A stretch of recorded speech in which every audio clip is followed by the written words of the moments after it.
Do lateral Djalma colocou na entrada da grande área. Bola rolada por Cadu Souza, deixou para Cadu Souza, ele bate! Falhou Guilherme Viana, é gol do Goiás! É gol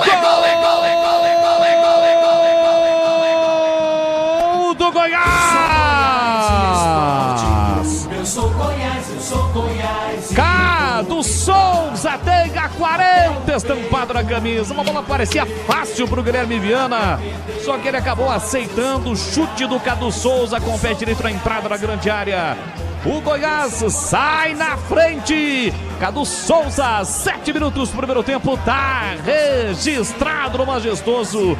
Goiás 1, Ponte Preta 0, falha do goleiro da Macaca PP. É realmente falha do goleiro Guilherme Viana. O Cadu Souza, camisa número 40, fez a finalização. O goleiro Guilherme Viana acabou aceitando. O Goiás abre o placar no Majestoso. Quarto gol do Cadu Souza nesta Série B, Leandro Bolles. Do lateral Djalma colocou na entrada da grande área.